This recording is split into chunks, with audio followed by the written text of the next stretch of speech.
Hello dear students, and from this video onwards we are going to start our first module, that is Introduction to Programming. അപ്പോൾ ഈ വീഡിയോയിൽ നിങ്ങൾ കാണുന്നത് first മൊഡ്യൂളാണ്. അപ്പോൾ ഇതിൽ first മൊഡ്യൂളിൽ പഠിക്കാനുള്ള ടോപ്പിക്സ് ആണ് basic block diagram, basic concepts of problem solving, different types of languages and language translators.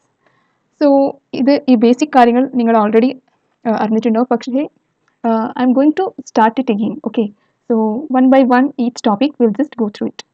അപ്പോൾ എന്താണ് കമ്പ്യൂട്ടർ? കമ്പ്യൂട്ടർ എന്ന് പറയുമ്പോൾ ഒരു ഇലക്ട്രോണിക് ഡിവൈസ് ആണ്, അല്ലേ? Yes, it is a electronic machine. And why do we use computer? നമുക്കറിയാം, humans we have a limitations, isn't it? ഹ്യൂമൻസിന് ഒരു ലിമിറ്റേഷൻസ് ഉണ്ട്. അതായത് നമ്മൾ ചെയ്യുന്ന ടാസ്ക്, അതുപോലെ എത്ര നേരം നമുക്കൊരു ടാസ്ക് പെർഫോം ചെയ്യാം, അതിനുള്ള ഒരു ടൈം ലിമിറ്റേഷൻസ് ഉണ്ട്. പക്ഷേ ചില കാര്യങ്ങൾ നമുക്ക് ഹൈ സ്പീഡായിട്ട് ചെറിയ ടൈമിൽ നമുക്ക് കുറച്ച് ടൈമിൽ ചെയ്യാനുണ്ടെങ്കിൽ നമ്മൾ കമ്പ്യൂട്ടറാണ് യൂസ് ചെയ്യുന്നത്.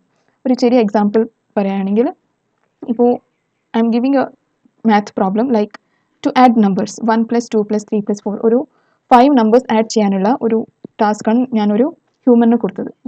So that human will take more time, isn't it?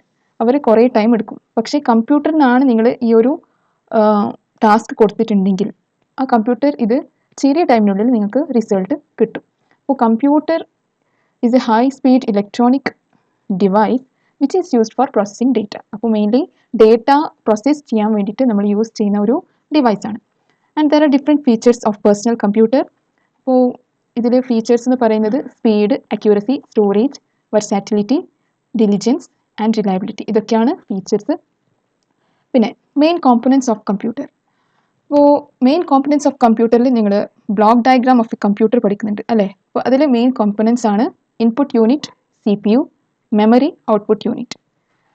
Under the CPU we have two main classification, that is control unit and arithmetic logic unit.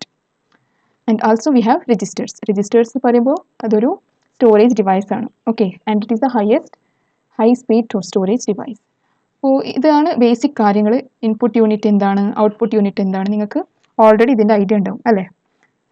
U can see the example here, keyboard, mouse, scanner, ഇതൊക്കെ input devices ആണ്. അതുപോലെ output device എന്ന് പറയുമ്പോൾ printer, monitor, plotter, etcetera. Now what is CPU? CPU is the central processing unit, and there are two main components of CPU, that is ALU and CU. Okay, അപ്പോൾ CPU എന്ന് നമ്മൾ brain of the computer എന്നാണ് പറയുന്നത്, because without this processor there is no use of having a computer. അപ്പോൾ computer is used for mainly performing the task, അല്ലേ? ഡേറ്റനെ process ചെയ്യുന്നത് ആരാണ്? CPU ആണ്. അപ്പോൾ CPU, അതിനാണ് നമ്മൾ ബ്രെയിൻ ഓഫ് ദ കമ്പ്യൂട്ടർ എന്ന് പറയുന്നത്. And next we have memory.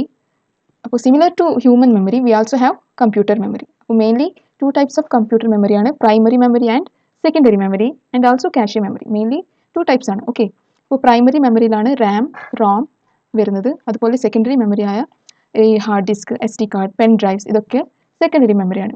പിന്നെ primary memory, secondary memory classification ചോദിച്ചാൽ, പ്രൈമറി മെമ്മറി ടെമ്പററി സ്റ്റോറേജ് ആണ്, സെക്കൻഡറി മെമ്മറി പെർമനൻറ്റ് സ്റ്റോറേജ്. അതുപോലെ പ്രൈമറി മെമ്മറിൻ്റെ സൈസ് ചെറുതാണ് കമ്പയർ ടു സെക്കൻഡറി മെമ്മറി. ഇപ്പോൾ സെക്കൻഡറി മെമ്മറി നിങ്ങൾക്കറിയാം, പെൻ ഡ്രൈവ്സ് എന്താണ് 8 GB pen drive, 16 GB pen ഡ്രൈവ്സിൽ കിട്ടുന്നുണ്ട്. അത് ലാർജ് മെമ്മറി സൈസാണ്, അല്ലേ? പ്രൈമറി മെമ്മറി ആണെങ്കിലോ, ഇപ്പോൾ റാമിലാണെങ്കിൽ 4 GB റാം, 8 GB റാം, അതേ സൈസിലാണ് വരുന്നത്. പക്ഷേ റാം, റോം ക്ലാസിഫിക്കേഷൻ ചെയ്യുമ്പോൾ ഒരു ഡിഫറൻസ് ഉണ്ട്. റാം എന്ന് പറയുമ്പോൾ വോളറ്റൈൽ മെമ്മറിയാണ്, ROM non volatile memory. Okay, next difference എന്ന് പറയുമ്പോൾ secondary memory is slower than primary memory. That is the main difference. പിന്നെ ക്യാഷ് മെമ്മറി എന്ന് പറയുമ്പോൾ it is a high speed semiconductor memory, and it is also between the CPU and the main memory. So whenever there is a data stored in the program, the CPU uses the cache memory for accessing the most frequently used data. Next, basic concepts of problem solving in a computer. അപ്പോൾ ഈ ഒരു topic നമ്മൾ next സെഷനിലാണ് ഇതിൻ്റെ explanation നമ്മൾ നോക്കും. Okay, so till then if there is no any doubt, and if you are having any doubts you can post it as comments. Till then, thank you, take care.